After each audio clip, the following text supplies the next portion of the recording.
आपकी कोई ऐसी फिल्म नहीं होती जिसमें एक सुहाग रात का सीन ना हो। बेडरूम, पलंग, रजाई, ये सब परमानेंट है। एक फिल्म थी, आप लोगों ने देखा होगा, राजा हिंदुस्तानी। उसमें हीरोइन का बाप कहता है कि राजा तुम्हारी शादी हो गई है?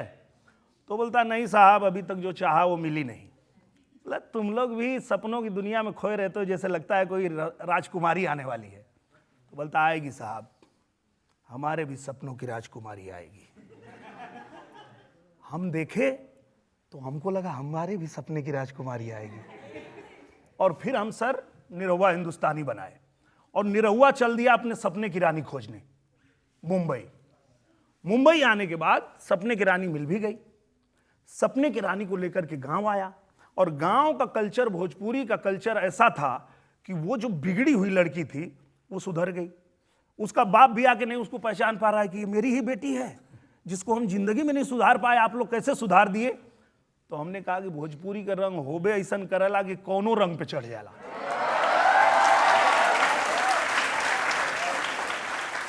उस फिल्म में बड़ा सपना कैसे देखा जाता है ये बताया गया कि एक गांव का लड़का, एक गरीब का लड़का कैसे ये सोच सकता है कि जब तक सपने की रानी मिलेगी नहीं तब तक शादी नहीं करूंगा। बड़ा सोचना, बड़ा सपना देखना वो फिल्म बताती है। उसके बाद उसमें अध्यात्म भी है कि राह में निकल चला ये राही मंजिल जाने कहां भेटाई। समय से पहले भाग से ज्यादा कुछ ना मिल पाई। समय से पहले भाग से ज्यादा कुछ नहीं मिलेगा, बस आप अपना कर्म करते रहो, जो आपकी मंजिल है वो आपको मिल जाएगी। निरहुआ जी, आपने बड़ी कोशिश की है फिल्मों में वल्गैरिटी को डिफेंड करने की, लेकिन सच बात यह है कि भोजपुरी फिल्मों में अश्लीलता तो है, और अब आप एक जिम्मेदार पोजीशन में हैं, राजनीति में हैं, तो आपकी जिम्मेदारी है इसमें शालीनता लाने की कोशिश करें। अभी सर ने एक इल्ज़ाम लगाया था वल्गैरिटी का, आपने बॉलीवुड की तरफ इशारा किया। आजकल एक छोटा छोटा बच्चा भी सोशल मीडिया पे है, वो ऐसे वर्डिक्स और ऐसे सॉन्ग सुनता है, तो उसका माइंडसेट किधर जाता है? बहुत अच्छा आपने सवाल किया, और मैं एक बात क्लियर करना चाहता हूं कि मैं किसी को गलत नहीं बताया कि वो गलत है। हमने ये कहा कि इंटरटेनमेंट के लिए जो फिल्में बनती है वो चाहे किसी इंडस्ट्री में हो, वो ऐसे बनती हैं। अब आपको चूज करना है कि आपको देखना क्या है, अपने बच्चों को दिखाना क्या है। पवन सिंह जी ने एक बहुत अच्छी बात कही थी कि मैं 500 देवी गीत गाया हूं, भजन गाया हूं, उसको क्यों नहीं सुनते आप? लॉलीपॉप क्यों सुनते हैं? जहां जाते हैं हम लोग, दुनिया के किसी कोने में चले जाएं तो वहां बजने लगता है कमरिया हा हा, कमरिया हा हा, कमरिया करेला पालप लॉलीपॉप लागेलू। तो कहने का मतलब ये है कि सब कुछ है उपलब्ध, चूज आपको करना है कि आपको क्या चाहिए।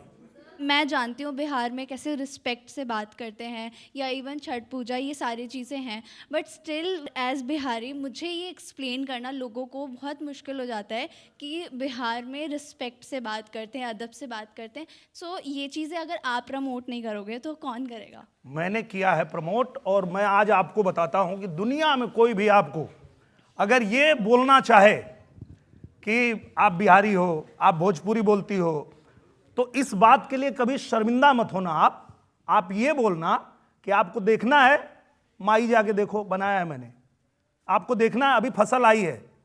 अगर वो हिंदी में होती तो उसको नेशनल अवार्ड मिलता। उसमें एक गाना था, मरून कलर सड़िया, पूरे पृथ्वी पे ट्रेंड कर रहा है, आपने देखा होगा।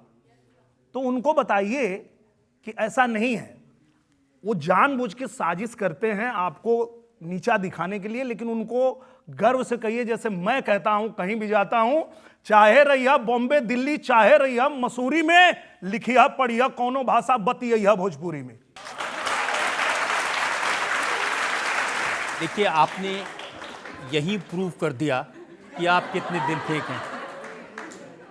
गांव में लड़की के लिए भी गाना गाते थे, घर की दीवारों पर करिश्मा के पोस्टर लगाते थे, और जब आप फिल्म इंडस्ट्री में पहुंचे तो भी आपकी रेपुटेशन यही बनी। तो मुझे लगता है वो जवानी जवानी नहीं जिसकी कोई कहानी नहीं।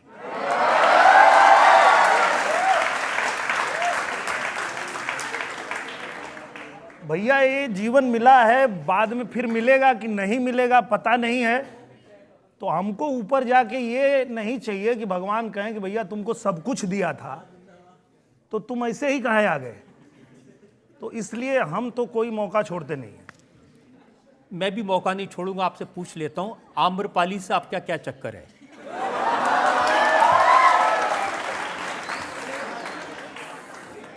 अच्छा, ये ना जो हमारे दर्शक हैं ये चक्कर यही बनाते हैं। तो जब मैं पहले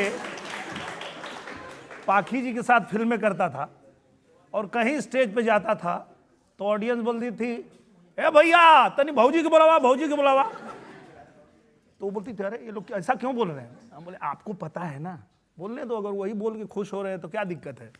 और जब अब आम्रपाली जी के साथ फिल्में बनने लगी और जब मैं आजमगढ़ में जाता हूं, अब मैं चुनाव प्रचार में हूं और जनता बोलती है दिनेश लाल यादव जिंदाबाद, आम्रपाली भौजी जिंदाबाद।